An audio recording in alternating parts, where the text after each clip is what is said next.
This is Where We Live. I'm Lucy Nalpathanchel. Connecticut Governor Dannel Malloy brought attention to reforming the criminal justice system with his Second Chance Society.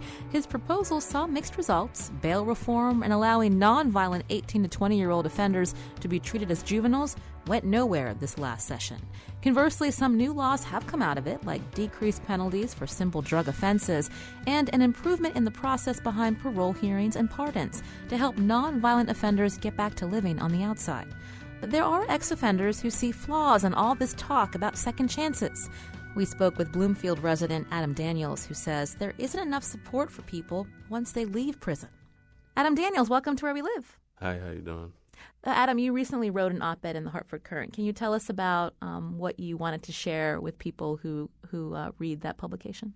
Well, basically, what I wrote was about the struggles that guys have getting out of prison and how hard it is to get jobs and how there's really no services available to people that are released from prison, and like agencies as far as like when you're released, where do you go? You know, how do you get a job? Services like Connecticut Works or like other places like that.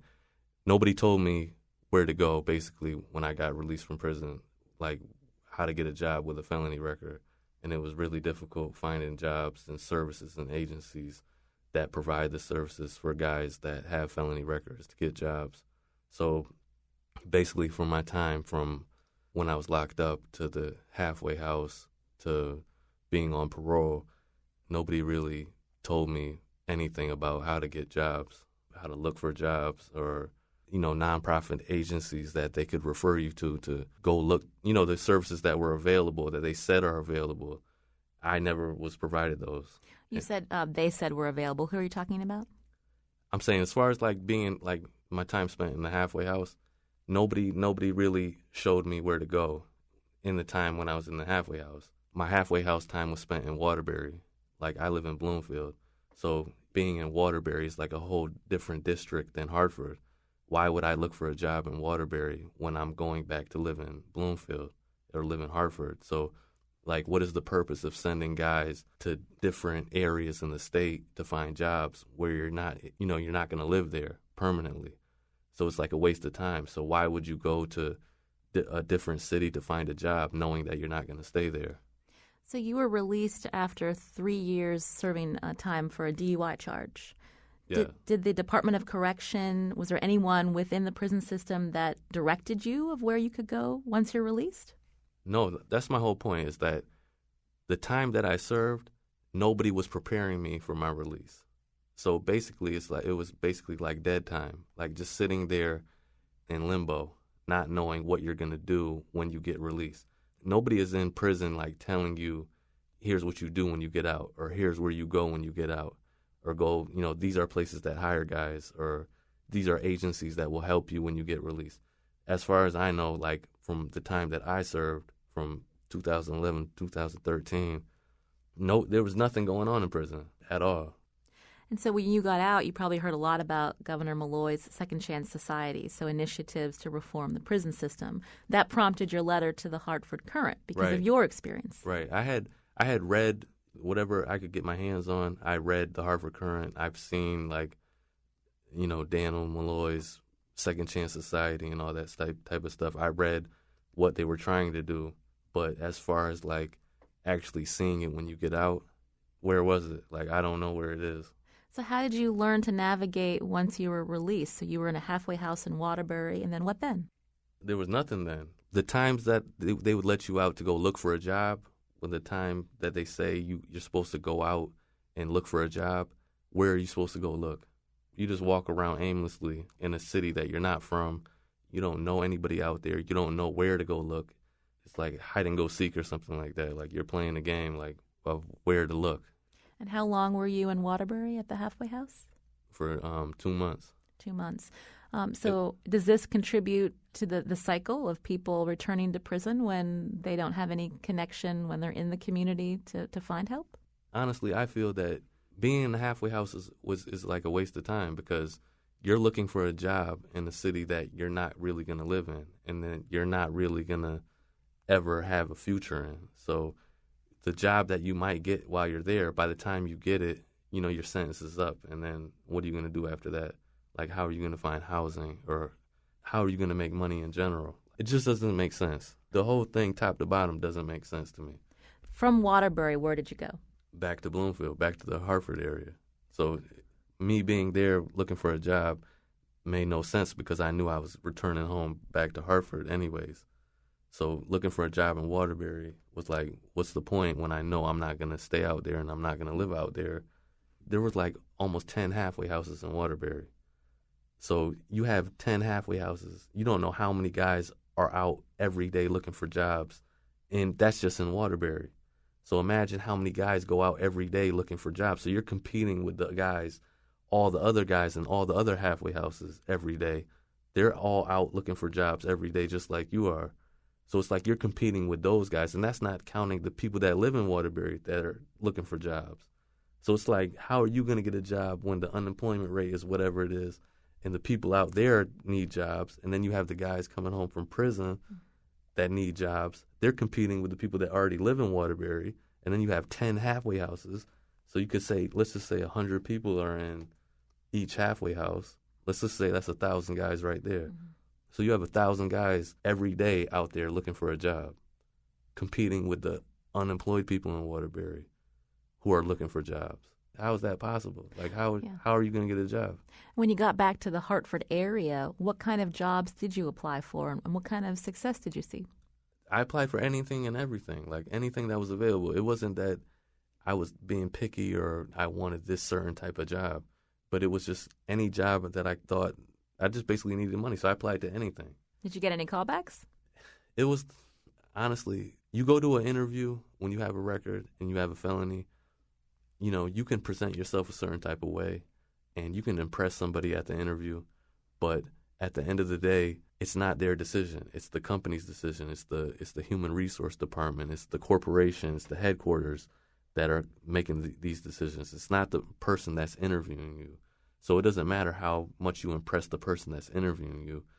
When they go up the ladder and they do the background check, it's going to come back, and then, you know, they'll end up retracting the job. So they can hire you, you know, after the initial interview, but after that, when they go do their checks and all that stuff, they're going to come back and say, you know, you have a felony. We can't hire you. So then what are you supposed to do after that? It's like, it really doesn't matter. So it's hard to say at an interview, do you tell them, yes, I have a felony record, or yes, I have a criminal conviction right there at the interview, to just lay it out there, you know, up front? Or do you wait till after the interview to get rejected? It's like a double-edged sword. It's like a lose-lose situation. Do you tell them up front that I have a record and then get the judgment right there from them? Or do you not tell them and then wait to see what the human resource department is going to do when they do the background check? That's the confusion, and the question is, like, how do you tell somebody you have a record? That's really the problem, that telling somebody you have a criminal record. People don't want to hear that. You go into an interview and you're speaking to somebody and you say, hey, guess what? You know, I have a felony or I have a criminal record. Then they're going to look at you differently off the bat, like as soon as you tell them that. So what kind of jobs are available to someone with a prison record? Basically, everybody that I've met that I spent time in prison with, they were like dishwashers probably, or working in a warehouse. Those are the two top felon jobs right there. If you want to get a job, it's like go to a warehouse or go in the kitchen and be a dishwasher. That's like your future. That's your destiny. That's like what society tells you. That's your future. When you hear about the Second Chance Society, I mean, how do you feel Connecticut could do a better job helping people like you who at one point made a mistake or made a mistake several times, but you've done your time and now you want to be a productive citizen? How can the state help you? I think the first thing they need to do is take the question off the applications of have you been convicted of a felony? Do you have a criminal background? Because it's basically employment discrimination. Asking that question based on your past, it doesn't mean who you are today as a person. Like a lot of times, like even like when I went to the parole board, you're judging a person off of paperwork, off of their past. You don't really know that person. So until you really get to give somebody a chance and get to know that person, nobody's going to ever give anybody a chance if you're just judging them off of paperwork. I think Connecticut did pass a law to ban the box, so to speak, to ask if someone has a criminal conviction on a job application. But then once you get to that second round, you referenced it earlier, they can still do a background check. And when they find out, is it likely that you'll still get the job? Yeah, I don't know. That's the whole thing. I really don't know. asking, do you have a criminal record, or just checking that box will get your application shredded, immediately. People won't even glance at your application once they see that box is checked. So that's automatically like taking you right off the table right there. So you're not really getting a chance. There is no fair chance is what I'm saying. There is no second chance. How did you decide what to do with your life then? Is it to go back to get a degree from a community college, which you said you are a student? The only thing I could see it as to climb up the ladder or to progress in life is to go to school and get an education. That's the only thing that I think could trump my criminal record, is like getting a degree. Maybe getting a degree could outweigh my criminal record. That's my whole, I guess you could say, experiment, is seeing whether a degree will outweigh a criminal record. And I don't know the answer to that yet. But you wrote in the op-ed that without family support, your ability to even get a community college degree would be in jeopardy. So what about all those other guys that served time at the same time you did? If they don't have that support, is it even possible for them to try to get a degree? I think, honestly, the system is set up that you don't have a chance. There is no chance. You never will have a chance. If you don't have family support, or you don't have a place to live, and you don't have any type of ways to make a living, what are you supposed to do? You come out of prison with a felony record, and you need to get a job. But how are you going to make a living with a felony record? How are you going to make money to support yourself with a record? So you're going into a job field, or you're going into society with the odds stacked against you off the bat. So once you can't get a job, what are you going to do? If you can't make a living, people won't give you a job. What are you going to do? What are people going to do?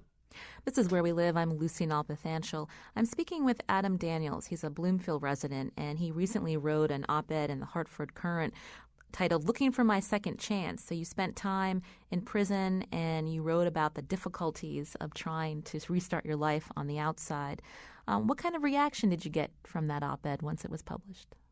Well, from the people that I know, as far as family or friends and stuff like that, I got a lot of support from people that actually know me, that, who know who I am and know me previously. I got a lot of support. But I know there's a whole nother section of society that, I don't know, looks down on people that have criminal records. I'm pretty sure there was a lot of negative response. You brought with you printouts of 2 letters to the editor after your op-ed was published. What was their reaction to what you wrote? 2 people wrote letters to the editor, and they were basically negative responses. And I wanted to get a chance to respond to them. The first letter says, multiple DUI offender doesn't deserve any help. I'll just read a piece of what he wrote. He said, my question is, how many second chances does he want? And he says, by my account, he has already had too many. Then he goes on to say he should live with what he has done. His second chances were used long ago. I just think that's ridiculous. In this day and age, to say that people don't deserve second chances, it's a contradiction to what America's supposed to be about. And we live in a state right now in Connecticut where Joseph Ganim, the mayor of Bridgeport, has gone to prison and served his time in federal prison for corruption or whatever he did. I don't even know the details. The man went and did his time, right, in Bridgeport, served 7 years in federal prison, got back out and got reelected and to be mayor again of Bridgeport. So how could you say that people don't deserve second chances when we live in a state where a mayor of the biggest city in Connecticut went to prison, did his time, came out, and got reelected mayor again?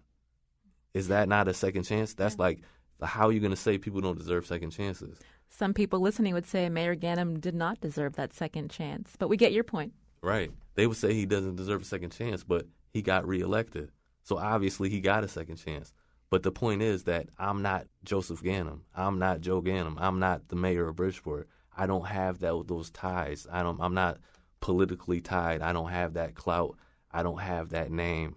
So a lot of guys out here, thousands of guys in Connecticut, who are just the average Joe, no pun intended, the average Joe doesn't get a second chance.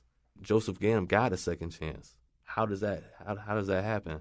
You're telling me like people that only have money or that are politically connected, those are the type of people that get second chances, but the average guy on the street who did his time and comes out and needs a job doesn't get a second chance?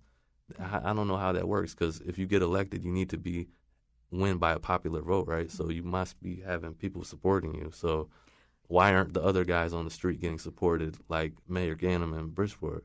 Someone else wrote a letter to the editor, again, at the Hartford Courant, and she wrote, I hope there is someone out there who will recognize this young man's efforts and give him a job. Does that give you hope that there are people out there that think you do deserve another chance? Yeah, that lady, whoever wrote that letter, that made me feel good, that she took the time out to sit down and say that, he does deserve another chance. That those are the people that I'm looking for. I'm hoping that that's the majority of the people out there have that type of opinion when it comes to this matter. People need to be enlightened to what's going on. My opinion is that if prison doesn't affect certain people's lives, then they don't worry about that. If people are living in, and I'm not trying to judge suburban towns and stuff like that, but if you're living in Farmington, if you're living in Avon, if you're living in Simsbury, if you're living in West Hartford or whatever, and your sons aren't going to prison and your families aren't being destroyed, and you don't see the impact of the legal system on your family or in your town, then you don't worry about that. But people that live in Hartford, people that live in New Haven, people that live in Bridgeport, people that live in Waterbury, this stuff affects their lives on a day-to-day basis. People are concerned about stuff like that. People are concerned about their sons going to prison. People are concerned about my dad's in prison, my brother's in prison, whoever, my family relative, my cousin's in prison, my friend's in prison. People are concerned about stuff like that. People deal with that stuff on a day-to-day basis. People that live in other towns in Connecticut, they don't deal with that. They're not worried about that. Stuff that doesn't affect them, they don't worry about that. It's not an issue to them. But this is a real issue. This is like a real issue that's going on right now. And it's not like just in Connecticut. This is like in America. This is a national topic. It's been 3 years since you were released from prison. What keeps you going? Oh, my gosh. That's $1 million question. My number one fear is being the guy that gets out and goes back. That's basically what fuels me every day. I don't want to be that guy. I don't want to be that guy who just spends the rest of his life, back and forth from prison year after year, year after year after year. That's what motivates me, to just not be that guy. Well, when you get your degree from community college, you'll have to let us know if that helps you get that job that you're looking for. We'll see. This is the Adam Daniels experiment, I guess, to see whether or not education can really, boost you to that level in life. Adam Daniels is a Bloomfield resident, and he came on the show to talk about life on the outside after he was released from prison. Thank you so much, Adam, for your time. Thank you for having me. When we come back from the break, the next installment of our series, Know Your Rights. Today we tackle the Fourth Amendment. This is Where We Live. This is Where We Live. I'm Lucy Nalpathanchel. Earlier this summer, near the 50th anniversary of the landmark Supreme Court decision Miranda versus Arizona, we invited Assistant Public Defender from Hartford, Tejas Bhatt, to Where We Live to give us the history behind the Miranda rights, or our right to remain silent. That prompted the beginning of an occasional series here called Know Your Rights. And last month, Tejas was good enough to come back on to talk about the First Amendment. He's back today as we continue the series Know Your Rights. Hi, Tejas. Thanks, Lucy. It's great to be back. So today it's the Fourth Amendment. Tell us, what is the Fourth Amendment? Oh, the Fourth Amendment is my favorite amendment. The Fourth Amendment is the one that protects all of us from the police being able to search and seize items without probable cause, without a warrant, and without particularly describing the place to be searched or the person or things to be taken. So that's the one that you hear about most frequently when police are conducting investigations. They go into people's homes, they look for evidence, they stop you when you're walking down the street and ask you questions. They pull your car over for a motor vehicle violation, and then they start asking you, can I search your car? The Fourth Amendment controls all of that stuff. So it's the bulk of the vast majority of our interactions with police when they're conducting their investigation using their investigatory power. So it's really relevant today when we're looking at the issues of policing, especially in minority communities. You've taken Know Your Rights on the road to community forums. One was held this week in Waterbury. Tell us about that.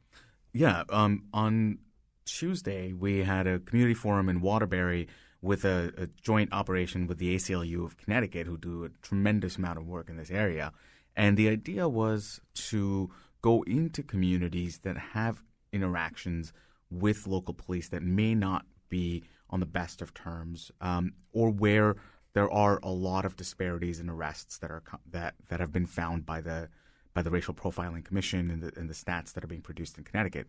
And the idea was it wasn't to be a confrontational thing with the police, but the idea was to generally have a discussion with the citizens to tell them these are your rights and these are your obligations.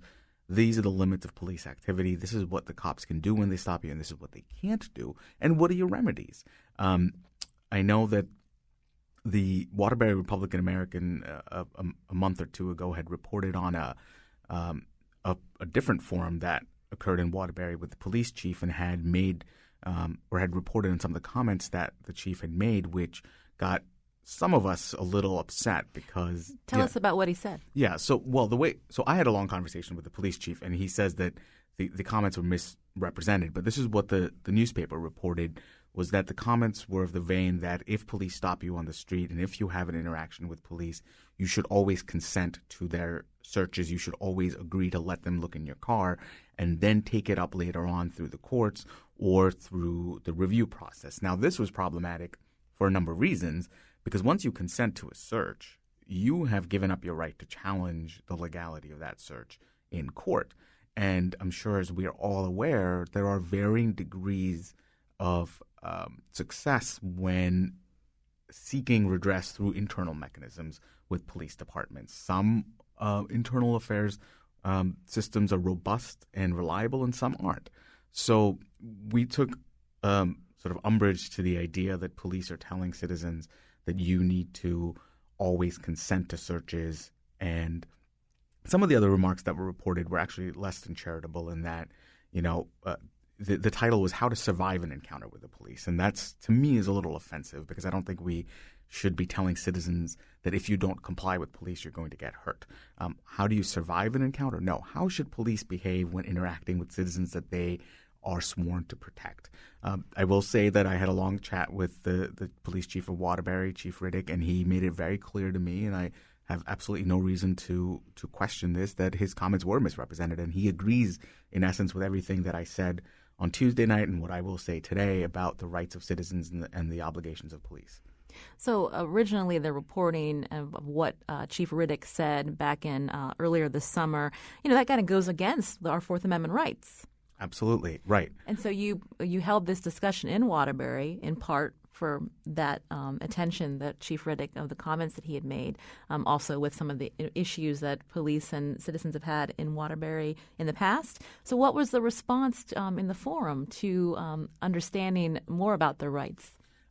My impression was that the forum was generally very well received. What I did notice, interestingly enough, is that there was some measure of frustration from people, because I have to give them the news that you have the right, for instance, to refuse a search. And if police come up to you on the street and they say, can I search your car? And you can say no. I think a lot of people think that's the end of it, but it's not. The police can then go ahead and search your car if they believe that they have the right to do so.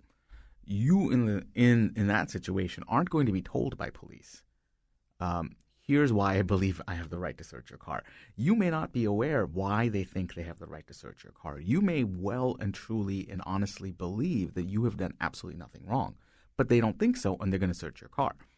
So the remedy is to go to court and file a motion to suppress the evidence that they may have found in your car. So I think that was people weren't happy to hear that their remedy was to acquiesce to what they believed to be illegal police activity at the time, or they had to put up with it and then challenge it down the road in court. But the point of the advice is, and I will say this again, I would never advocate, and I don't think any lawyer would advocate any sort of physical resistance to this sort of police activity that even you perceive to be illegal. That's just not called for. It's not allowed. You're going to get yourself in more trouble. And that's how tensions escalate and people end up getting hurt. And there's absolutely no call for that. It is sort of disappointing to hear that my remedy is to go to a court and then fight the court case after I've been unjustly arrested. But that is the way the law is set up, and that's the way the remedy is provided. So that was a little bit of what I sensed from the crowd was, well, these are my rights, but I can't enforce them, and they can sort of violate them anyway, and then I have to go to court to take it up. Unfortunately, yes. But not everyone's going to want to have to go that route, to have to go to court to clear their name. Right. And I think a lot of people are also very averse to the court process and very not trusting of the court process because of part of the discussions that we've been having across the state and the country about how people of color and minorities are treated disparately in court systems.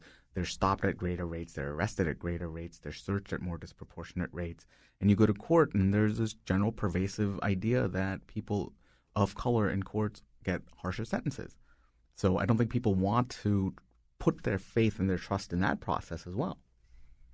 Part of our occasional series, Know Your Rights, is to understand the history behind the Bill of Rights. So we're talking today about the Fourth Amendment. Tell us the history behind it, Tejas. So the history behind, and I've said this the last time we talked, and I'll say it again the next time we talk, the history behind the vast majority of our Bill of Rights, it comes from our interaction with the British Crown at the time that the colonists were seeking their independence in America in the 1600s and the 1700s. The Fourth Amendment is actually very interesting because what happened was that the British government used what were called general warrants. And these warrants were issued by a secret court in London, and they were essentially to invade the privacy of the colonists. They were warrants that had no scope, had no restrictions on scope, I should say, and a lot of times they weren't even limited to a particular person or a particular place.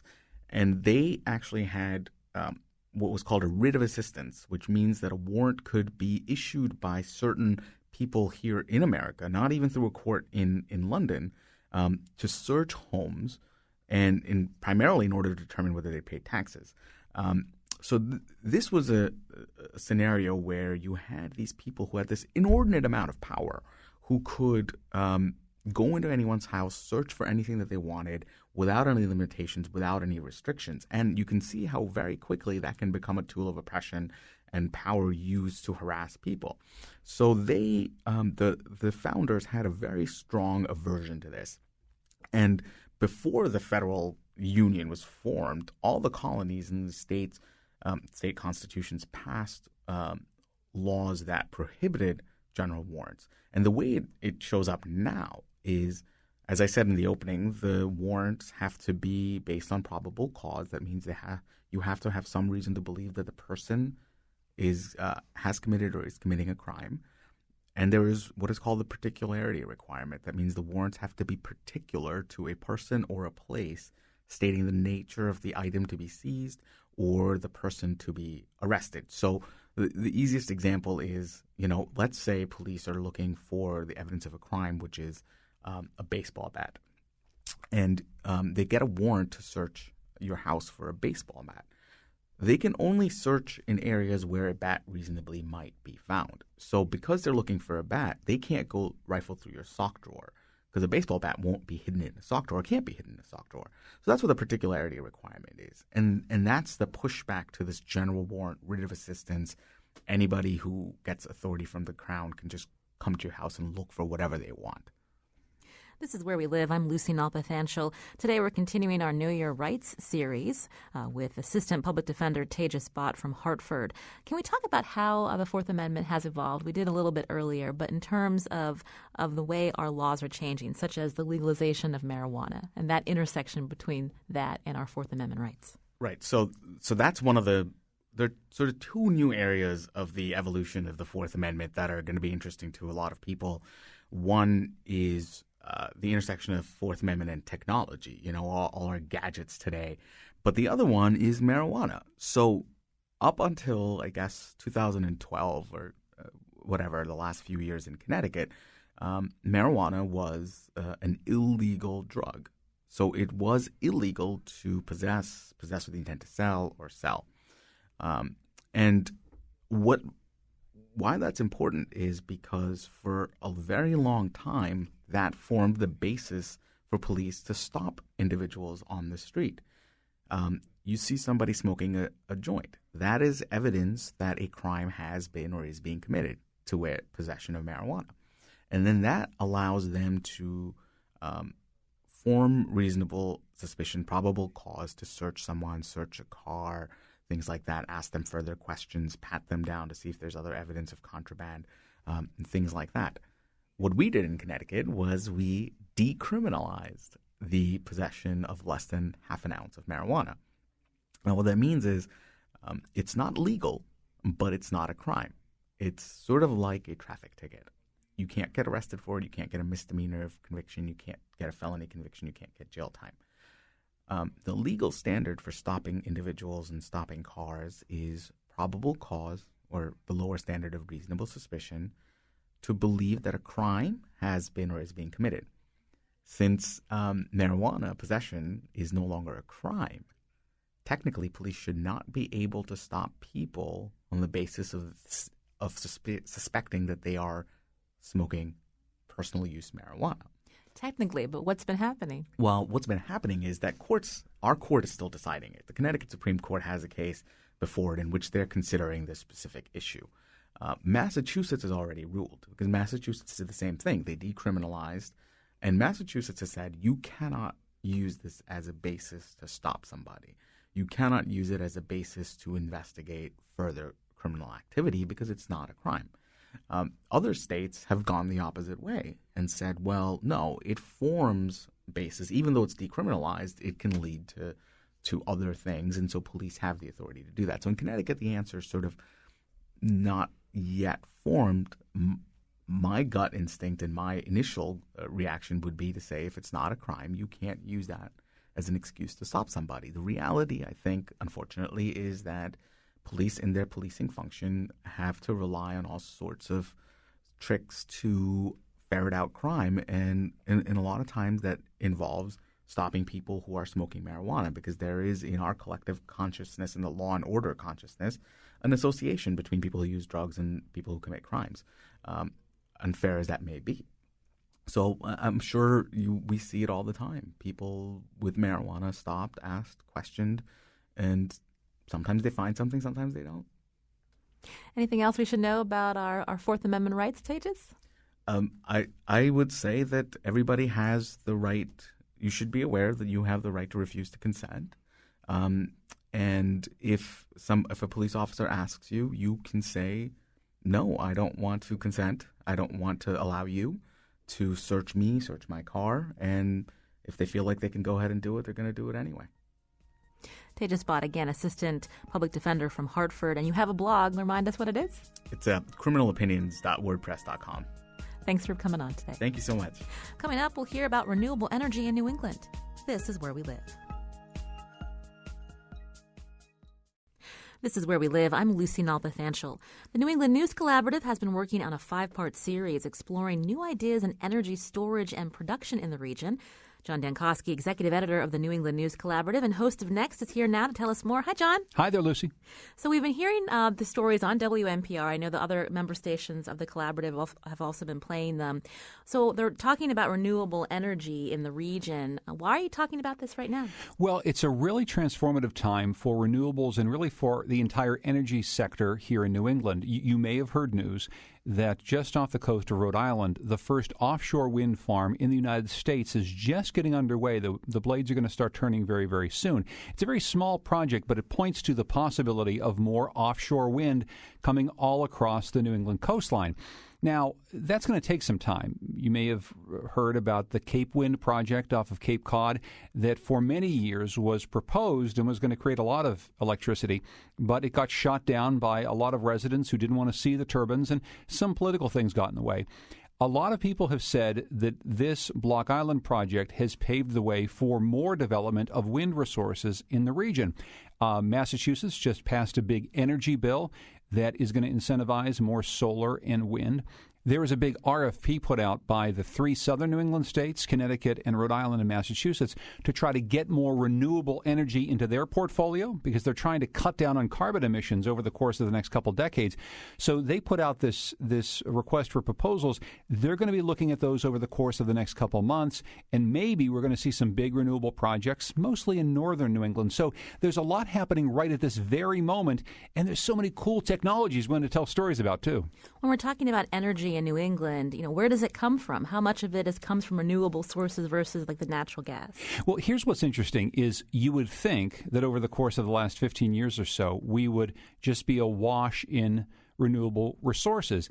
The fact is that in the year 2000, we got about 8 or 9% of our energy from renewable sources in New England, and now it's about 9%. It hasn't grown all that much. What has grown is the natural gas sector. We've been hearing a lot about building out natural gas pipelines. Of course, the state where you and I come from, Lucy, Pennsylvania, has been fracking for natural gas for years, which has driven down the cost, meaning that a lot of the investment in the energy sector has been in natural gas, which about 50% of all of our energy across New England comes from natural gas right now. That was only 15% not so long ago. So in order to bend this curve, to change the way we get our energy, not so much from fossil fuels, more from renewables, there's going to have to be more investment in things like wind and solar. One of the stories in the series is from Rhode Island, right, where they're seeing some opposition about a plant for natural gas plant being built in a small town. Can you talk about that? Yeah, this story is about Burrillville, Rhode Island, which is a little town not too far from the Connecticut border and not too far from the Massachusetts border as well. There's already another power plant very near there, and there's another power plant across the border in Connecticut, not too far from there, another one proposed for a Connecticut town. So if all of these plans go through, there would be 4 power plants in just one very small area of Rhode Island, Massachusetts, and Connecticut. Now, what we keep hearing is that natural gas, despite the fact that it's a fossil fuel, despite the fact that a lot of people don't like where it's coming from, which is fracking from Pennsylvania and other states further west, it's still a vital part of our energy mix. And we'll be hearing more about that as we go through some of the other stories, but it's because it's a consistent source of power. All of these renewables, whether it's wind or solar, are very intermittent. It's hard to tell when they're on and when they're off, so we need to burn natural gas still in this area. So Burrillville has proposed this power plant, and there's been some push and pull between residents like Lorraine Zavard-Ladeau, who spoke to our reporter Ambar Espinosa about some of her worries about investment in natural gas in the area. Open up a solar panel plant, buy wind turbines. It needs to start now and soon, not spend $700 million to support fracking. And again, Lucy, there's no fracking here in Connecticut or in Rhode Island, but there is fracking nearby, and people are very concerned about the environmental impact of that.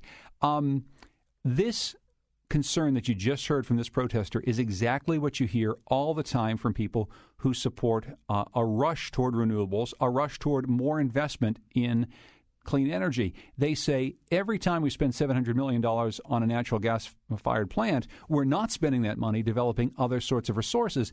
The people who operate the electric grid say it's not that easy. Speaking of solar, as we heard, what's going on in Vermont? We hear it's booming there. Well, solar has been taking off in Vermont, not in the same way it is out west. Of course, we don't have the type of consistent sunlight that Arizona or California have. But Vermont has made big investments in solar, and there are times of the year when Vermont is really using an awful lot of solar energy. But here's one of the interesting things, and this is what John Dillon from Vermont Public Radio found out for us. It's that whenever you make big investments in solar, it comes at a cost. And sometimes that cost is having to backstop that solar with, guess what, natural gas. Why is that? Well, sometimes the sun shines and sometimes the sun doesn't shine. Let's actually listen to a little bit from John's story. This is Tom Dunn from Vermont Electric. If you can't see it and if you can't predict it, what you're forced to do is to run the grid more conservatively. And what that means in terms of air pollution and money is that you have power plants on standby. Okay, so he said if you can't see it and you can't predict it. So predicting it, I think we understand. You can't predict the weather, although there are some scientists in Vermont who are trying to develop much better weather prediction services. Of course, this would be good for farmers, for all of us to know what the weather is. But if we're really going to get into the renewable business, we need to know what the weather's going to do, when the wind's going to blow, when the sun's going to shine, moment by moment, or else we can't really tune the grid to know where the power's going to come from. The other thing he said is we can't see it. So much solar is on top of people's roofs, and it's going directly to, heat up their tea kettles, to warm their water. The electric grid can't see that power. They don't know what the load is going to be that they're going to need for a very, very hot day or a day with no sunshine, because so much of it is really blind to them. So they're saying we need to connect up a grid that allows more people to feed their solar energy back into the grid in a way that makes a whole lot of sense, and that the grid operators can see so that they can make sure that they're putting the right power in the right place on the right days. What's it going to take to get that? Well, that's another part of this story that's really interesting. We talked to another reporter in Vermont, Kathleen Masterson, who did a story about trying to get water heaters all across the state lined up. Now, why water heaters? What it means is if we can have a grid that actually understands where things are going to be at certain times, where there's going to be energy coming from a certain source or we're going to need energy from another source, we can send it out and ping water heaters all around the state so that we can send excess energy into your water heater. That means you don't have to worry about gas burning to heat up your water heater when you need to take a shower. It's already been heated by extra sun energy.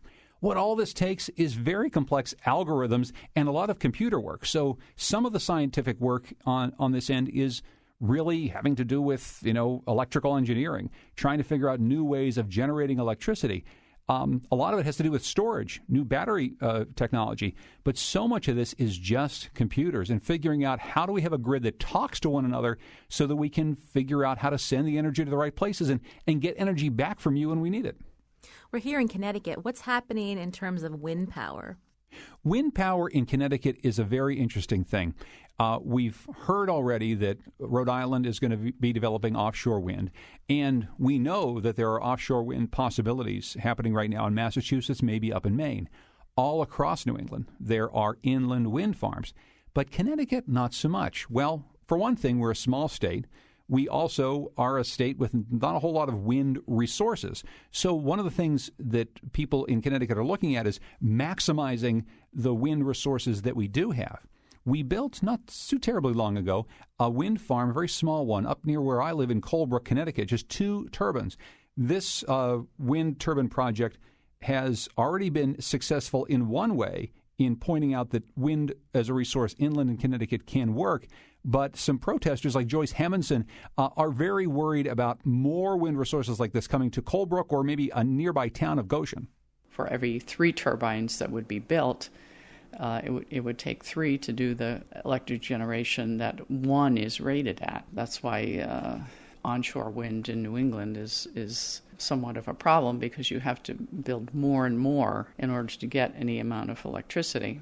So one of the things she's concerned about is not just all of the issues that people have had with wind turbines in the past, which include low-frequency humming, flickering shadows, real problems that some people have reported with health. But she's also saying you just have to build so much more capacity inland in order to get the wind power that you'd get if you put it offshore. There's just not enough wind here in most places, and we don't have a whole lot of space where we can set back the wind turbines appropriately from someone's property so that we're not causing any sort of health disturbance and we're able to get any sort of a wind resource. So will we see a big boom in wind onshore in Connecticut specifically? Probably not. That's why we're probably going to get our resources from up north where they've got a lot more room. You mentioned people being concerned about possible health consequences of wind turbines. Is any of this opposition also they just don't want to have to see it? Yeah, that's a big part of the wind controversy, honestly, the solar controversy. And one of the, for me, in covering this issue over the course of the last couple of months, one of the most confounding and interesting issues. An awful lot of the same people who in, say, Western Massachusetts, who have put signs in their front yard saying, no new gas pipeline, they're the same people who also don't want to have a wind turbine in their backyard either. Many of these people truly support renewable energy. It's just renewable energy that comes from somewhere else. And so the question is, where is that going to be? The northern New England states are on the hook for an awful lot of this because they do have more open space and more availability of these resources, more wind, more solar. Down here in the southern three states, that's our problem. We use far more energy, and we're not able to produce anywhere near as much energy. It's why a lot of people, Lucy, I think, are excited about this Block Island project. That broke through some of the long-standing, people will say, NIMBY opposition toward having a wind farm that's in their line of sight. Now, there's some people who aren't that happy about it, but if you live on Block Island, you're pretty happy because you're going to get first dibs on that energy. Right now, they're burning diesel to put on the lights on Block Island, and I don't think anybody thinks that's a good idea. So maybe a few more of these test projects and people will start to change their minds. And we're hearing about another pilot project happening in Maine. Can you tell us about that? Yeah, and this is an interesting one. Fred Bever, who's a reporter for Maine Public Radio, did this story, and it's happening in Boothbay Harbor. This is an area where, obviously it's expensive to get electricity, and they tried to do something kind of unique. It's a project that aligned a whole bunch of different ways to generate power, to conserve power. One of the things I thought was kind of fun was a project called Ice Bears. You ever heard of an ice bear, Lucy? I have not. Okay, so here's what an ice bear is. Imagine, when I mentioned earlier those hot water heaters that would take excess energy on a really, really sunny day and put it into your hot water heater to store, the ice bear does the same thing, but only with ice. So on a day when we've got extra energy, the grid is going to send power to these ice bears and create big blocks of ice. And then on the days that you need to be cooled down, as opposed to running an expensive air conditioner that's going to take power away from the grid, you're going to just be able to blow air across these ice blocks and cool your building. So you're not only using a resource when you have it, you're also not using a resource like air conditioning when you don't have it because you don't want to be overloading the system at peak energy. So that's just one of the things in this project. Let's go to Fred to hear some more. Solar panels were installed on rooftops at the firehouse, YMCA, and other locations. Business owners screwed in hundreds of energy-saving compact fluorescent light bulbs, and 3 powerful truck-sized batteries were placed near a CMP substation. But early on, Grid Solar discovered that on the hottest days, it needed to produce even more electricity locally than initially planned for. So now, this big diesel generator sits out on a dirt road, and it can fire up with the flick of a computer switch in Portland. It's not renewable energy, but it provides enough local electricity for 100 homes, shaving just a bit more from the region's peak load when it counts the most.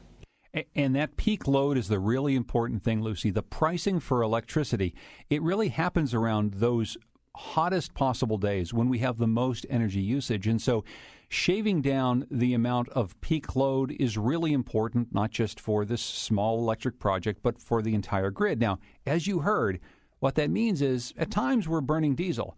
And everybody I've talked to, and my reporters have talked to, say the same thing, is we're not at a point yet where we can get completely away from burning diesel or burning gas. But what this project pointed to is a few different things. One is it really is possible to make a big local difference as far as generation and conservation. But what it also did, and this is the part that Fred, who's an energy reporter and gets more excited about this stuff than any of the rest of us ever could, he said that what this did is it kept the local utility from building a big transmission line. Now, why is that important? Well, it costs a lot of money, millions and millions of dollars to put a transmission line through because you need more energy. But if you can prove that maybe you don't need quite so much energy from the grid and more of it can be generated and conserved locally, then the ratepayers don't have to pay the cost of putting that transmission line in. They can pay for things like, well, their own local power and then have a little bit of money left over to put into the local economy. That sounds like a pretty good deal. Well, I want to thank you, John Dankosky, executive editor of the New England News Collaborative and host of Next. If you missed some of these stories, you can go to the website, nenc.news, to see some great pictures and also hear the stories. Thank you, John, for your time. Thanks very much, Lucy. Our show is produced by Lydia Brown and Jeff Tyson. Our technical producer is Kyone Wolf. Executive producer is Katie Tolarski. You can continue the conversation on our website, WNPR.org/where we live. I'm Lucy Nalpathanchel. Thanks for listening. Have a great weekend.